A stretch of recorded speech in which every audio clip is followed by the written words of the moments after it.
ये भी गलत कर रहे हैं तो गलत कर रहे हैं, हम सही के साथ देंगे।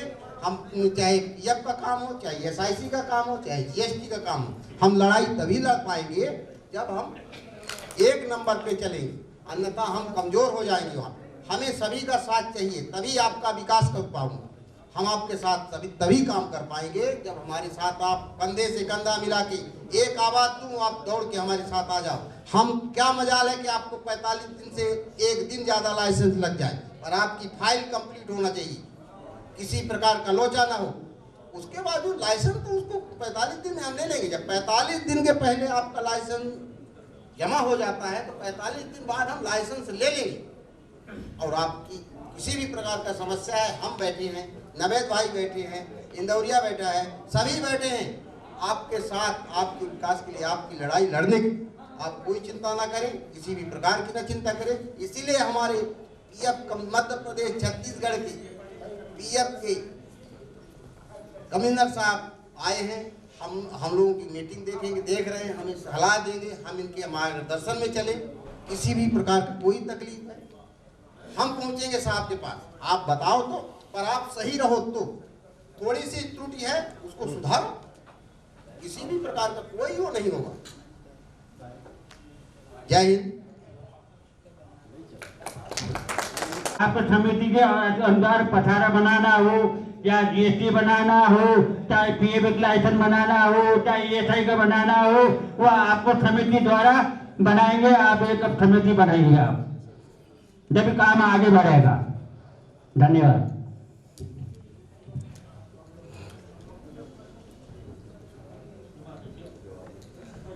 बहुत बहुत धन्यवाद। मुस्कुराहट का हमारे मुख्य अतिथि श्री पीएफ कमिश्नर मध्य प्रदेश छत्तीसगढ़ की अपने उद्बोधन से हमें अनुग्रहित करें। आदरणीय मंच, प्यारे साथियों, सुरक्षा दिवस के अवसर पर आप सबको बहुत बहुत शुभकामनाएं।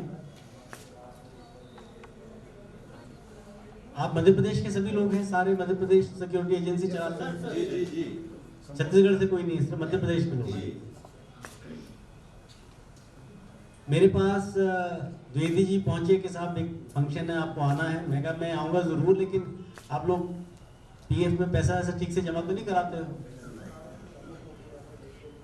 तो मैंने इंफॉर्मेशन जुटाई, इकट्ठी करी।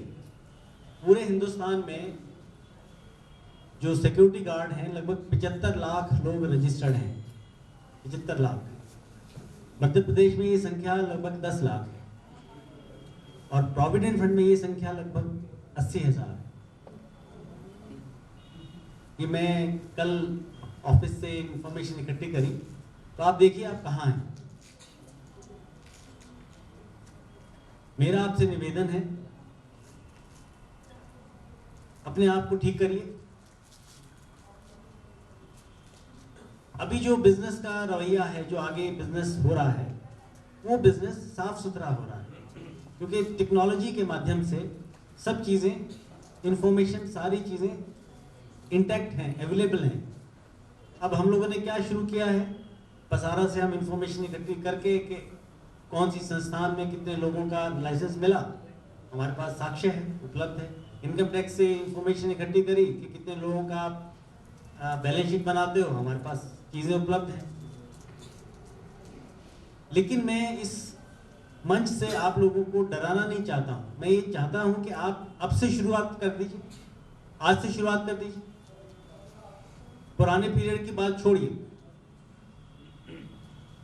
लेकिन मैं आपसे वादा करता हूँ कि आप शुरुआत करिए। डिपार्टमेंट आपका सहयोग करेगा, कोई उसमें इशू नहीं है। लेकिन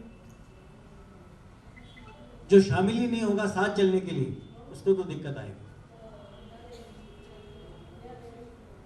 खैर, ये मैं इस परिपाटी में नहीं जाऊंगा, क्या बात करें। मंच पे सारे लोग विद्वान बैठे हैं, एक्स आर्मी मैन सब बैठे हैं, जवान बैठे हैं, आप सब लोग बैठे हैं। मैं इस मौके पे सिर्फ ये कहना चाहूँगा, बिजनेस करें, लेकिन बिजनेस जो है आपका किन के भरोसे है, किन के कंधों पे है। सिक्योरिटी गार्ड्स के। उनके कंधों पे आप अपना बिजनेस कर रहे हैं, फ्लोरिश करें, 15 से 18%, 20% हर साल एम्प्लॉयमेंट ग्रोथ हो रहा है। आपके ये गार्ड्स में जो फिगर मैंने बताया 75 लाख की 10 लाख की है, हर साल 15 से 20% का ग्रोथ है। लेकिन वो ग्रोथ आपके यहाँ कैसे उसको आप अपने शामिल करें अपने बिजनेस में। जैसे प्रोविडेंट फंड के बारे में अगर आपको जानकारी हो, ये बड़ा निचला तबका है, बड़ा पिछड़ा तबका है जो सिक्योरिटी गार्ड बने हुए हैं, और इनके पास कितने इंपॉर्टेंट काम हमारी सिक्योरिटी का इनके पास है। तो इनकी जो जिम्मेदारी है, इनका जो भविष्य है, वो संचालकों के, आप संचालक को आप पर बहुत ज़्यादा दारोमदार है। आप देखिए कोरोना में बहुत सारे लोग एक्सपायर हुए होंगे। हमारे डिपार्टमेंट ने लगातार सबको पीएफ और पेंशन की सुविधा दी है। हमने मध्य प्रदेश में, मैंने इंफॉर्मेशन इकट्ठी करी कि कोविड के दौरान लगभग 567 लोगों को पेंशन दी गई जो एक्सपायर हुए। लेकिन ये फिगर बड़ी छोटी है, बहुत छोटी फिगर है। मेरा आप लोगों से निवेदन है कि बिजनेस आप अपना करें, लेकिन जिस कॉस्ट पे बिजनेस कर रहे हो, जिनकी वजह से बिजनेस कर रहे हो, उनको जो सुविधाएं हैं वो दें। इंश्योरेंस लगभग आपको पता होगा 7 लाख का इंश्योरेंस है। अगर कोई अनफॉर्चुनेट एक्सपायर हो जाता है तो 7,20,000 रुपये प्रोविडेंट फंड डिपार्टमेंट देता है। पेंशन उनकी वाइफ को और 2 बच्चों को, वाइफ को ताउम्र और बच्चों को 25 साल तक। तो ये जो सोशल सिक्योरिटी बेनिफिट गवर्नमेंट दे रही है, उसका लाभ आप इन लोगों तक पहुंचाएं। इस मौके पे मैं चाहूँगा किसी की कोई समस्या हो मुझे बताएं, हम वाद विवाद करके सॉल्यूशन निकालें। जो एरिया, जो वीक एरियाज हैं, मुझे कोई एतराज़ नहीं, मैं बेझिझक आपकी बातों का जवाब दूंगा, सवालों का जवाब दूंगा। अगर आप कोई करना चाहे, माइक दे दीजिए। एनीबडी?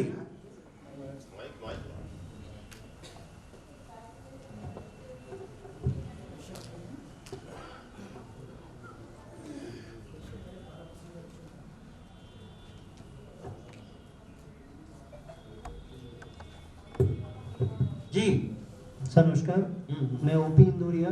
सर आपसे मुझे भेंट में हुआ था। नहीं, नाम इंदौरिया है, काम भोपाल में करते हैं। Yes sir. वो जिले से मैच करता है सर, इसलिए थोड़ा सर निवेदन हमारा ये था, उस दिन भी कुछ हमने आपसे कुछ क्वेश्चन रखे थे इस विषय में कि विभाग आप लोगों को पीएफ और ईएसआई, मतलब अपन पीएफ से रिलेटेड मेन है। कुछ डिपार्टमेंट ऐसे हैं कि आज भी जब टेंडर करते हैं तो वो 12% में ही अवार्ड कर देते हैं। कुछ डिपार्टमेंट आज भी ऐसे हैं कि वो 11.75% पे ही अवार्ड कर देते हैं। वो ये नहीं जानना चाहते कि पीएफ डिपार्टमेंट ने क्या इस चीज़ को लागू किया है, और उस चीज़ को कोई भी कॉन्ट्रैक्टर जैसे टेंडर लेने के लिए विभाग से कोट करता है और उसको विभाग एक्सेप्ट कर लेता है। कभी उसको क्रॉस टेली नहीं करते कि विभाग का 13% है या 12% है, और विभाग भी उस पर कोई कार्रवाई नहीं करता। इस कंडीशन में सर विभाग मतलब क्यों कुछ स्पेसिफिक पे क्यों नहीं कार्रवाई करते हैं सर? मुझे मध्य प्रदेश में आए लगभग 3 महीने हुए हैं सर, और आने के बाद मैंने बाकायदा हर एक प्रिंसिपल सेक्रेटरीज को चिट्ठी लिखी है कि आप इंश्योर करें कि जिसको भी आप अवार्ड कर रहे हो काम सर, उनको सबको पीएफ की सुविधा हो सर। और जो सर्विस चार्जेस की बात करते हैं वो एक एस्पेक्ट डिफरेंट है। कुछ लोग तो मुझे समझ में नहीं आता 1% पे, 1 पैसे पे, 1 रुपए पे कैसे काम करते हैं। बिल्कुल सर, वो भी मेरे को समझ में नहीं आता सर, वो भी हमारा एक मुद्दा बहुत बड़ा है हमारा संगठन होने का। नहीं, आप इकट्ठे हो, काम करें, बिल्कुल मिलना चाहिए। मैंने सर। सभी को लिखा है कि आप इंश्योर तो करें कि सबको पीएफ मिले। बिल्कुल जो सर। रजिस्टर्ड है उन्हीं को काम दीजिए, बाकी लोगों को काम मत दीजिए। सर 12% का सर थोड़ा सा क्लियर कर देते हैं, क्योंकि हमारे काफ़ी एजेंसी वाले आज भी कंफ्यूज में हैं, क्योंकि 1% सर्विस चार्ज पीएफ डिपार्टमेंट का है, एडमिनिस्ट्रेटिव सर्विस चार्ज 12% एम्प्लॉय का है, परंतु वो 1% विभाग तो लेता है, परंतु जब गवर्नमेंट डिपार्टमेंट किसी एजेंसी को टेंडर अवार्ड करता है तो वो 1% भी एजेंसी वाले को नहीं मिलता है। हमारा ये आपसे निवेदन है एसोसिएशन के माध्यम से पूरे मध्य प्रदेश की तरफ से कि आप समस्त विभाग को एक ऐसा लेटर जारी कर दें जिससे कि वो सर्विस चार्ज लागू कर दे जो कि कम से कम मिनिमम 5% हो। और हमारी एजुकेशन भी आज मीटिंग करने वाली है कि मध्य प्रदेश के कोई भी जिले में कोई भी विभाग में काम करेगी तो 5% से नीचे नहीं करेगी। क्यों? क्योंकि सर 1% 2% TDS कट जाता है, 2% GST कट जाता है, 1% PF डिपार्टमेंट में चले जाता है। एजेंसी के पास में तो सिर्फ 0 पे ही काम करना है और फिर कार्रवाई पूरी करता है विभाग। इंदौरिया साहब, मैं जरूर बेझिझक कहूंगा कि आप लोगों में प्रोफेशनलिज्म नहीं है सर। आप लोग सारे बैठे हो, प्रोफेशनलिज्म होना बहुत जरूरी है सर। अभी एक शर्मा साहब हैं, ADGP जानते होंगे आप लोग, मणिशंकर शर्मा, है ना, उनसे मेरी आज अभी मॉर्निंग में भी चर्चा रही, काफी डिटेल डिस्कशन था सर।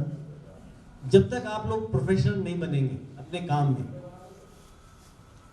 देखिए सरकार बना देती है बहुत सारे कायदे कानून सर। लेकिन वो किसके लिए बने? वो आप लोगों के लिए बने। बिल्कुल सर, एजेंसी के लिए। बिजनेस आप करें, मुनाफा कमाएं, लेकिन ये मतलब बिल्कुल भी, जैसे मैंने अभी कहा कि हम 10 लाख लोग यहाँ रजिस्टर्ड होने चाहिए प्रोविडेंट फंड में सर। 10 लाख सर। फिगर 80,000। हाँ सर, बिल्कुल। इसकी जवाब कौन देगा? सर इसके लिए भी हम लोग जागरूक करेंगे एजेंसी को और सब की रजिस्टर्ड हो और नियम से कानून सब काम रजिस्टर्ड करें। हो, काम सर। करें। देखिए ये तो मान के चलिए कि जो गवर्नमेंट ने बहुत सारा काम आउटसोर्स करना शुरू कर दिया है। बिल्कुल सर। तो सारे डिपार्टमेंट्स जो हैं वो security guard, housekeeping activities, sir. सफाई कर्मचारी, रेलवे हो, NHAI हो, कॉरपोरेशंस हो, सर। सब काम आपका जो क्या है वो medical agency, sir medical sir. अरे वो नहीं गवर्नमेंट एजेंसी की बात कर रहा हूँ, जैसे हाँ ये सेट टाइप और नहीं। अरे मेरे दिमाग से उतर गया वो आंगनवाड़ी जैसे कार्यकर्ता हैं जी। तो अभी काम सारा आउटसोर्स करना शुरू कर दिया। सरकार क्या कर रही है, सर। मुझे इस प्लेटफॉर्म पे बोलना नहीं चाहिए लेकिन फैक्ट है कि जो सरकार आज से 20 साल पहले काम खुद करती थी सर। वो अब आउटसोर्स करना शुरू कर दिया, बिकॉज सरकार के पास बहुत सारी लाइबिलिटीज है। पेंशन बहुत बड़ा एक लाइबिलिटी है सर। अभी क्या हो गया कि ये डिपार्टमेंट जो प्रोविडेंट फंड है ये बहुत बड़ा डिपार्टमेंट है जो फ्यूचर में पेंशन डिपार्टमेंट के नाम से जाना जाएगा। ये मध्य प्रदेश में हम लोग लगभग 3.5 लाख लोगों को पेंशन देते हैं। Yes sir. जो बहुत ज़्यादा बढ़नी चाहिए, बहुत बढ़नी चाहिए। और लोग बात करते हैं कि पेंशन बहुत कम है ना? Yes sir.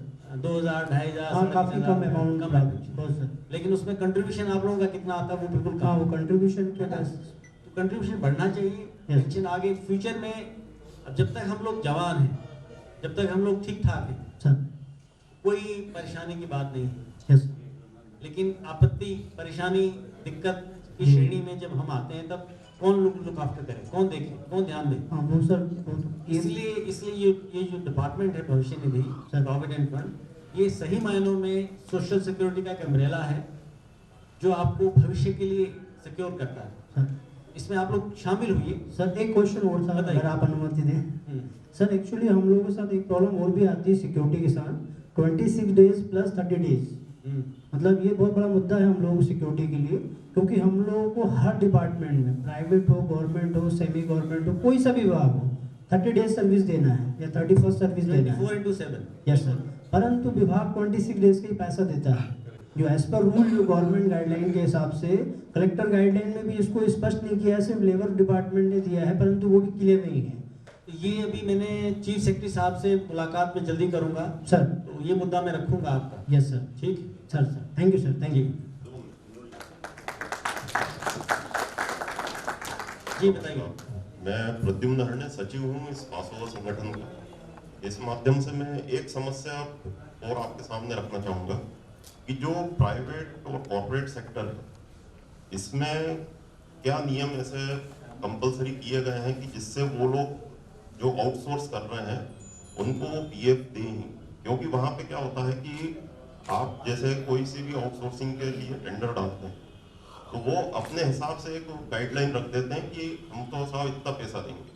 तो क्या उनके ऊपर कोई ऐसी गाइडलाइन बन सकती है PF डिपार्टमेंट की तरफ से कि नहीं, आप जो भी आउटसोर्स कर रहे हैं उसमें आप इसमें क्या होता है कि हम जो सुरक्षा संचालक है प्राइवेट जहाँ पे भी काम करते हैं, कहीं ना कहीं हम लोग चोर हो जाते हैं आपकी नजर में। तो इसके लिए कोई समाधान हो सकता हो?